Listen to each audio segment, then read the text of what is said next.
Hello class, and welcome to our discussion about the biography of Martin Heidegger and his development of a particular form of phenomenology known as existential phenomenology that really kind of moved phenomenology in a different direction from where Husserl had been.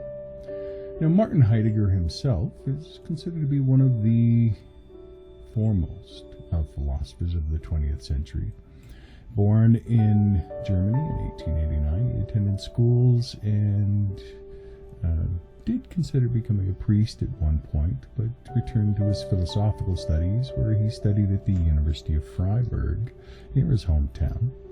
Now, during that time, he married in 1917 and began raising two sons. Now, after the First World War, Heidegger began to teach at courses at Freiburg, where he was studying at under the tutelage of Edmund Husserl. He did struggle a little bit in his studies, and so when he was struggling to get established in the field of being a professor of phenomenology in philosophy within the German system. And so Edmund Husserl took him under his wing and encouraged him to write a book, which Martin Heidegger did, Being in Time. And Being in Time became one of the most monumental, most important works within existentialism in the history of phenomenology, and really one of the monumental works of the 20th century.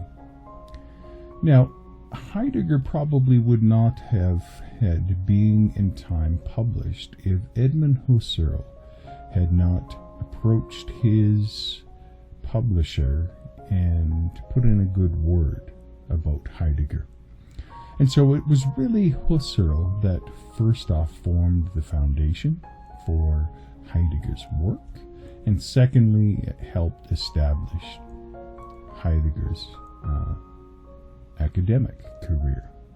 And so this becomes a sad point within Heidegger's reputation and in Edmund Husserl's life, because Heidegger had left Freiburg in 1923 to teach in Marburg, but came back and returned to Freiburg in 1928. And while he was working as professor at Freiburg, and he was also serving as rector, and there was a rise at this time in the 1920s, late 1920s, of anti-Jewish sentiment within academia. And Heidegger, being someone that was in academic leadership positions within the university system, really kind of bought into this anti-Jewish sentiment. And though Edmund Husserl was not a practicing Jew, in fact he was a Christian, Lutheran Christian, which was the public religion of the time, he was of Jewish ancestry. And for that reason, Martin Heidegger had Edmund Husserl fired from his position and actually took over as the professor of phenomenology at the University of Freiburg. So while Heidegger owed his thought and his career to Edmund Husserl, he turned around and did such a unkind, dastardly thing. And this is just the start of some profound mistakes that Heidegger made in his own professional life. In 1933, when the Nazi regime really kind of came into effect, he joined the Nazi Party, and while he left the rectorate in 1933, he remained a member of the party and associated with many of those that gave intellectual support to the regime. And he continued to teach and lecture during the 1930s and 1940s. But it did appear that his association with the Nazis led to occupying authorities being very suspicious of Heidegger. In fact, after the Second World War, Heidegger was banned from teaching in Germany for many years. Now, Heidegger remained in Germany and began to lecture and teach after the Second World War through to 1951. And in the post-war years, his intellectual influence really kind of spread across into France and into the United States, particularly in the fields of thought and the principle of identity and of what we would call now existentialism. Being in Time became a major source, actually, for the understanding of existentialism within the 20th century, and this became its own philosophical movement that was growing in popularity both among academics and intellectuals. So existentialist thinkers influenced by Heidegger include people like the French philosopher, probably one of the best philosopher of the 20th century, Jean-Paul Sartre, and one of his friends, Simone de Beauvoir. Now, Heidegger's association with the Nazis has always been a source of controversy, and it does leave one questioning the quality of his character, the nature of his thoughts. But I think that what we can do is, in many ways, is we can really recognize that we can separate out the philosophical phenomenological analysis that Heidegger did on the existence and the nature of being from his political views. Now, after Heidegger's death in 1976, courses he taught and manuscripts he prepared and notes that he kept began to be published, and that continued to offer more support for understanding his preeminent work, Being in Time. Now, there's a number of things that we can be mindful of when we are considering Martin Heidegger. First off, that the idea that a person, and to be human, is not a what question. It is a who question. Who is a person? And this really kind of comes from the source of his investigation into being. Because in his work, Being in Time, he really wanted to capture the two main themes within the early part of the 20th century, and that was exploring phenomenology as well as time, because time was such a profound thing, with Einstein showing that the nature of relativity, that space and time are essentially the same thing. But he never really touches on time in that work. Instead, he focuses on being. What does it mean to be? And it's this deceptively simple question.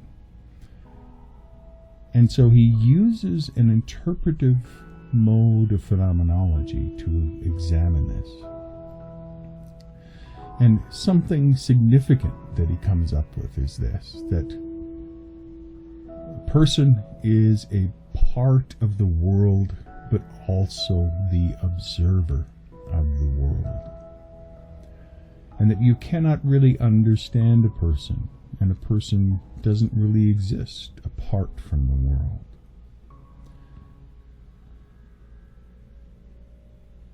And so a person doesn't simply exist, but is existing in the world. and is inextricably linked to that world. And so the term that he uses there is Dasein, which essentially means being there, being within the world, and experiencing the meanings that are inherently woven into the world within which a person exists.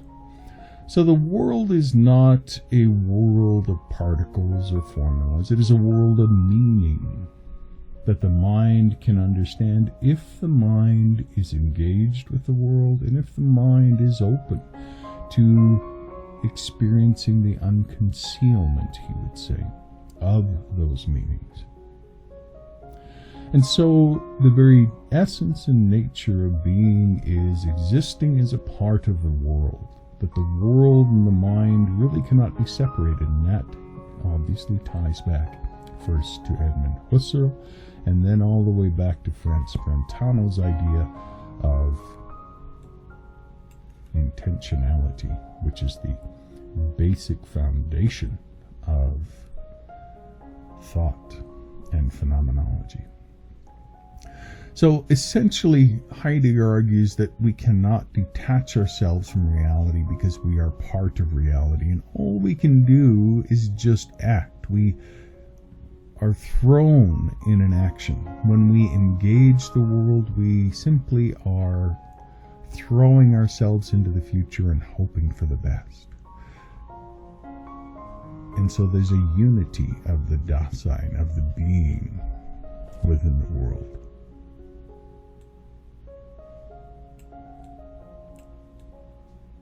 All of those things, very fascinating. So I want to kind of just take a few moments and explore just a little bit of his primary work, Being in Time, and we'll explore a little bit more of it next week as we look at existentialism, because Being in Time is that first foray of existentialism going out on its own, pulling from its roots of phenomenology. So within Martin Heidegger's Being in Time, we have this exploration of the meaning of being as defined by a temporality of throwing ourselves into the future and hoping for the best. And so within it, Heidegger presents his view of philosophy as a phenomenological ontology, beginning with the interpretation, or what we call the hermeneutics of Dasein. So it's interpreting the experience of being there within the world. And so this term Dasein that's used by Heidegger refers to being which understands its own being as being present. Dasein is conscious being, and is the kind of consciousness which belongs to human beings. And of course, being a phenomenologist, he recognizes that there is no consciousness, or the main object of consciousness is our subjective experiences of the external world. And so Heidegger argues that Dasein has both an existential and an ontological priority over the other kinds of being. And so he would say that it has an ontic, which we would translate as existential, and ontological. So Dasein is a kind of being which can understand the existence of beings other than itself. And so it is not a simple existence like a rock. Human beings are very different. We are existing as we engage in those things around it, towards the world around us. And so there is this existential analytic that goes on. And the being of Dasein is different from the being of objective presence, in that Dasein can project itself and its own possibility. And so Dasein includes human Dasein, that conscious act of being there includes a projected possibility. And so it's different from the factuality, the facticity of an objective present experience. Now, Martin Heidegger would go on and argue a few other things. Basically, things like, is a human being authentic or inauthentic? So Dasein can be authentic or inauthentic because that's the nature of being, depending upon whether its projected possibility belongs or does not belong to itself. So authenticity and inauthenticity are modes or conditions of possibility. Dasein reveals itself by authenticity and conceals itself by inauthenticity. So it's basically where we get this idea of being an authentic person.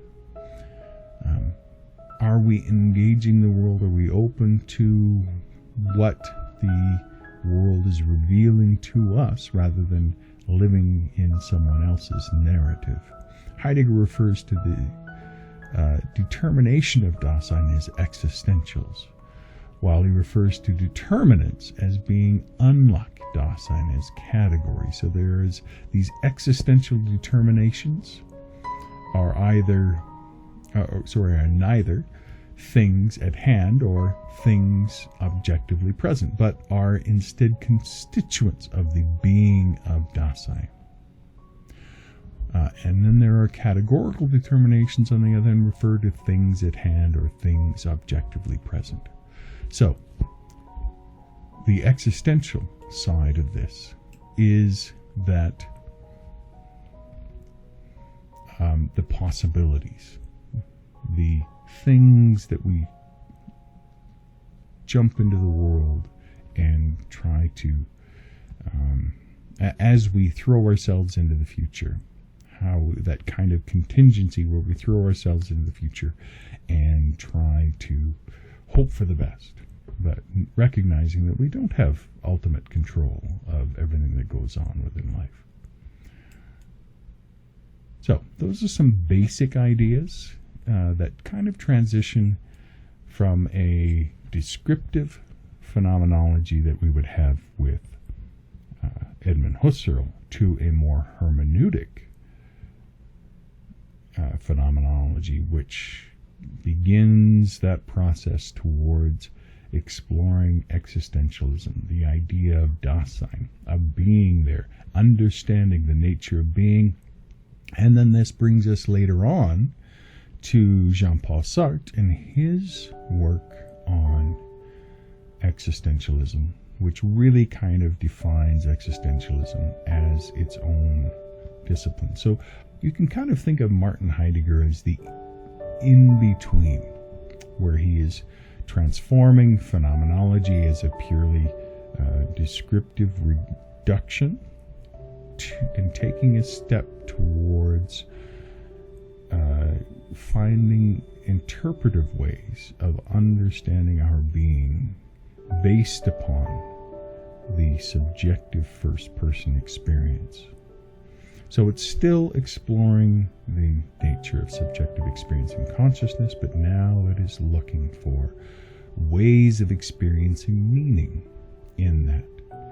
And Heidegger takes us on that first step by that term Dasein, of making it clear that we are part of the world and that the world has meanings written into it. And so the best way for us to experience meaning is not to isolate ourselves from the world, but rather to engage the world, to be within the world, because that is where we are surrounded by meanings. And that is where the meaningful life starts. I hope you enjoy this week. You take care. Bye-bye.